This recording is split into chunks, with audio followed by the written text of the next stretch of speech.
अस्सलाम वालेकुम and a very warm welcome to doctor Naushiba Salman skin solutions. उम्मीद है कि आप सारे के सारे लोग जो हैं वो अच्छे होंगे और अपना सारे का सारा काम कर रहे होंगे और ये जो गर्मी का मौसम लंबा हो गया वह इसको एंजॉय कर रहे होंगे। आज हम बात करेंगे, बहुत ही कॉमन टॉपिक है, बहुत ही कॉमन इशू है और इस पर पहले भी बहुत दफ़ा बात हो चुकी है और होती रहती है, बट ये इतना इम्पॉर्टेंट टॉपिक है कि इसके ऊपर बार बार बात करना बहुत ज़रूरी है। हम बात करेंगे लेज़र हेयर रिमूवल पे, या लेज़र हेयर रिडक्शन, या फिर परमानेंट हेयर रिडक्शन, या फिर गैर ज़रूरी बालों का तकरीबन परमानेंटली ख़त्म करना। होता क्या है कि बहुत सारे लोगों के फेस के ऊपर सिर्फ खाली जो है वो रुआं होता है, या ऐसा रुआं होता है जो कि काले रंग का होता है और वो उसको छेड़ना शुरू कर देते हैं। किसी भी पुलिंग मेथड से, खींचने वाले तरीके से अगर आप बाल को निकालना शुरू करेंगे तो वो बाल जो है उसकी साख्त बदल जाएगी।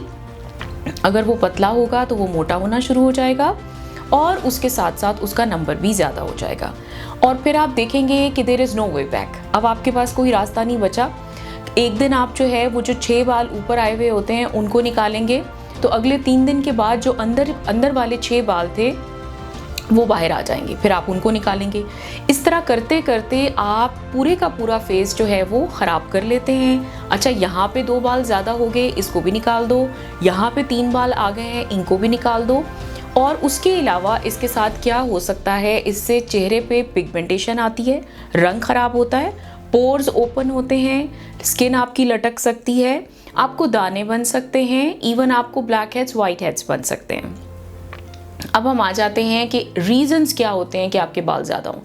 जेनेटिकली भी हो सकते हैं, बहुत सारे लोगों की फैमिली में जो है वो औरतों के बाल ज़्यादा होते हैं, या अगर वो ज़्यादा मतलब अगर मोटे ना भी हों, पतले भी हों, तो वो काले रंग के होते हैं और बहुत सारे होते हैं, जैसे चेहरे के ऊपर एक काले रंग की पतली सी जाली पड़ी हुई हो। तो जेनेटिकली जो है या फेमिलियल हो सकता है कि आपके बाल जो हैं वो ज़्यादा हैं क्योंकि आपकी फैमिली में बाल ज़्यादा होते हैं। फिर हम आ जाते हैं कि और इंटरनल कॉजेज़ क्या क्या हैं, अंदरूनी आपको क्या क्या प्रॉब्लम हो सकता है। सबसे बड़ा जो इशू है वो हार्मोनल इम्बैलेंस होता है। हार्मोनल इम्बैलेंस ज़रूरी नहीं है कि आपकी माहवारी ख़राब है या आपके पीरियड्स ख़राब हैं तो ही आपको पता चले। बहुत दफ़ा सिर्फ खाली सर के बाल गिर रहे होंगे, बहुत दफ़ा आपका वज़न बढ़ रहा होगा बगैर किसी वजह के, बहुत दफ़ा साथ में आपके पीरियड्स ख़राब होंगे, बहुत दफ़ा ऐसा होगा कि सिर्फ आपको दाने बन रहे होंगे ये नीचे वाले पोर्शन में। फिर ये भी हो सकता है कि आप देखें कि मेरे सिर्फ खाली मुंह के बाल जितने पहले थे उससे ज़्यादा होना शुरू हो गए हैं और इसके अलावा मेरी बॉडी के बाल भी ज़्यादा होना शुरू हो गए हैं। बॉडी के किसी भी हिस्से पे बाल आपको ज़्यादा होते हुए फील हो सकते हैं, लेकिन जो ज़्यादा होते हैं वो ये मिड लाइन जो है उसके बाल होते हैं या चेस्ट के ऊपर होते हैं। ऐसा भी हो सकता है कि वहाँ पे भी पहले बाल हों लेकिन उन बालों में चेंज आना शुरू हो जाए, वो पतले से मोटे होना शुरू हो जाए, ये भी हो सकता है। ये हमारे इंटरनल कॉजेज़ जो हैं वो हो गए। ज़्यादातर इंटरनल कॉजेज़ जो हैं वो यही वाले होते हैं। समटाइम्स ये होता है कि जो शादीशुदा औरतें हैं अगर उनके बच्चे होने में कोई मसला हो और वो अंडर ट्रीटमेंट हों तो उन दवाइयों से भी बाल ज़्यादा हो सकते हैं, या जो दवाइयाँ बच्चों को रोकने के लिए, प्रेगनेंसी को रोकने के लिए खाई जाती हैं उससे भी बाल ज़्यादा हो सकते हैं। ये सब आपके हार्मोन्स ही हैं। अब हम आ जाते हैं एक्सटर्नल कॉजेज़ पे, ऐसी कॉजेज़ जो कि बाहर से आपके बाल ज़्यादा कर सकती हैं। सबसे बड़ी कॉज गंदी या सब स्टैंडर्ड वाइटनिंग क्रीम्स हैं जो आप लोग ढेर मुख्तलिफ तरह की ख़रीद के लगा लेते हैं। उसमें क्योंकि स्टेरॉइड्स होते हैं, मर्करी की अमाउंट ज़्यादा होती है, उसकी वजह से आपके बाल ज़्यादा होते हैं। फिर डिफरेंट तरह की सब स्टैंडर्ड ब्लीचिंग क्रीम्स आती हैं, वो आप सब लोग जब यूज़ करेंगे तो उससे भी बाल ज़्यादा होते हैं। फिर हम आ जाते हैं कि और किस चीज़ से ज़्यादा होते हैं, खींचने वाले हर तरीके से। इसमें क्या क्या है, इसमें वैक्सिंग है, इसमें थ्रेडिंग है, इसमें ट्वीज़िंग है, इन सब तरीके से बाल जो हैं वो ज़्यादा भी होते हैं और इनग्रोन होते हैं। इनग्रोन का मतलब ये होता है कि बाल जो है वो बाहर को उगने की बजाय, लंबा होने की बजाय स्किन के अंदर ही लंबा होना शुरू हो जाता है और वो वहाँ पे एक काला रंग देना शुरू हो जाता है।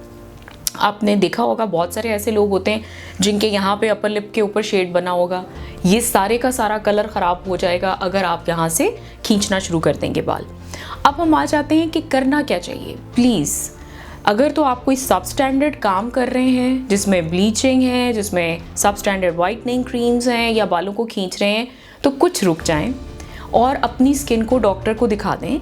डॉक्टर आपको समझेगा, आपका जो इंटरनल इशू है उसको देखेगा, जो एक्सटर्नल इशू है उसको देखेगा, उन दोनों को डील करेगा। और उसके अलावा जो आपके बाल ख़राब हो गए हुए हैं, मतलब जो बाल ज़्यादा हो गए हुए हैं, उसको डील करेगा। जो जहाँ से स्किन का रंग आपका चेंज हो गया हुआ है उसको डील करेगा। बट आप डॉक्टर के पास जाएंगे तो वो आपकी हेल्प कर सकता है। ऐसा नहीं हो सकता कि आप घर में रहेंगे और आपकी हेल्प हो जाएगी। आपको जाना पड़ेगा ताकि वो आपको चेक करके बता सके कि what's the actual issue with you. क्या कोई इंटरनल इशू है या कोई एक्सटर्नल इशू है, उनको हमने डील कैसे करना है। लेज़र हेयर रिमूवल से डरने की ज़रूरत है? ये एक बड़ा ही कॉमन क्वेश्चन है। हमें कैंसर हो जाएगा, इससे कैंसर हो जाता है, इसको करने से बाद में बच्चे नहीं पैदा होते, इसको करने की वजह से जो है बाद में कुछ सालों के बाद हमें कुछ हो जाएगा। देखिए, मैं आपको आज बहुत नॉर्मल सा फ़र्क बता रही हूँ जो आम लाइट होती है और जो लेज़र लाइट होती है, और क्यों लेज़र लाइट महंगी होती है। लेज़र लाइट और आम लाइट का फ़र्क ये है कि आम लाइट हर चीज़ में बराबर एब्जॉर्ब हो रही है, ठीक है। लेज़र लाइट सिर्फ अपने टारगेट में एब्जॉर्ब होती है, सिर्फ अपने टारगेट में एब्जॉर्ब होती है। इसका ये मतलब है कि जो लेज़र है वो सिर्फ आपके बाल के काले रंग और फॉलिकल तक जा रही है, उसकी रूट या उसकी बेस तक जा रही है बस। आपकी स्किन में कितना स्ट्रक्चर पड़ा हुआ है, स्किन के अंडर मसल्स हैं, बोन्स हैं, टीथ हैं, आपका ब्लड है, आपका प्लाज्मा है, क्या है जो नहीं है, अंदर पानी है, नर्व्स हैं, वेन्स हैं, ब्लड वेसल्स हैं, क्या नहीं है, किसी चीज़ को कुछ नहीं होता। लेज़र लाइट इतनी सेफ है, वो तो जो आप सारा दिन सनलाइट में रहते हैं और जो आपके घर में लाइट्स जलती हैं उन सब लाइट से ज़्यादा सेफ है। इससे कुछ नहीं होता, बाद में भी नहीं होगा, कुछ सालों के बाद भी नहीं होगा, अभी भी नहीं होगा जब आप लेज़र करा रहे होंगे। आप इससे बिल्कुल ना घबराएं, इट्स वेरी मच सेफ। मैंने आपसे कहा ये जो आम लाइट है ये उससे कहीं ज़्यादा सेफ है, आपको घबराने की ज़रूरत बिल्कुल नहीं है। ऐसा भी नहीं होगा कि अभी नहीं हुआ तो चंद साल के बाद आपको कुछ हो जाएगा, नॉट एट ऑल, कुछ नहीं होगा। आप बिल्कुल अपने जहन से ये बात निकाल दें।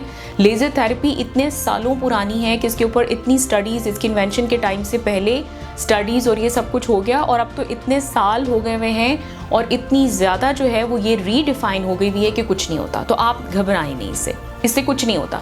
आपके बच्चे भी पैदा होंगे, कुछ नहीं होगा, इसका कोई ताल्लुक नहीं है। आपकी स्किन की जो लेयर है, जहाँ तक जिस गहराई तक जिल्द में आपके जो हैं वो रूट्स हैं, बाल की रूट है, ये सिर्फ वहाँ तक जा रही है और कहीं नहीं जा रही, कुछ नहीं करेगी। कहाँ कर सकते हैं, कहीं पे भी कर सकते हैं। आईब्रोज कराने हैं वो हो जाएंगे, आपने अपना पूरा फेस कराना है, आपने नेक करानी है, आपने ईयर्स कराने हैं, जैसे आदमियों के बाल ज़्यादा होते हैं, आपने अपनी गर्दन करानी है, आपने हाथ कराने हैं, बाजू, अंडर आर्म्स, अंडर लेग्स, पाँव, हाथ, कुछ भी कहीं पे भी इसको किया जा सकता है पूरी बॉडी में, टोटली सेफ है, कुछ नहीं होता।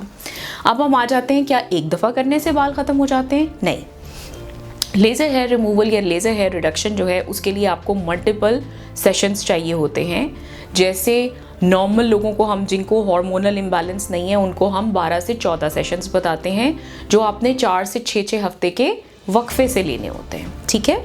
उसी तरह से अगर किसी को हार्मोनल इम्बैलेंस होता है तो उसमें थोड़ा सा रेजिस्टेंस पाया जाता है उन बच्चियों में या उन पेशेंट्स में, उसमें हो सकता है कि 2-3 ट्रीटमेंट्स ज़्यादा हो जाएं। लेकिन क्योंकि आप हमारे पास आ ही रहे हैं और हम आपको एक बेहतर तरीके से टेस्ट करवा के और प्रॉपर डायग्नोसिस के बाद अगर किसी चीज़ की ज़रूरत है दवाई की साथ देने की, जैसे आपको PCOS का प्रॉब्लम है या आपको PCOD है या आपको कोई और हार्मोन्स रिलेटेड जो है वो इशू है, तो वो सारे का सारा हम डील कर रहे होते हैं। उसके लिए कुछ खाने के लिए देना है वो भी हम दे रहे होते हैं। आई थिंक सो कि आपकी बहुत सारी क्वेरीज क्लियर हो गई होंगी। एक और चीज़, मोटे बालों के लिए लेज़र्स अलहदा हैं, पतले बालों के लिए लेज़र्स अलहदा हैं।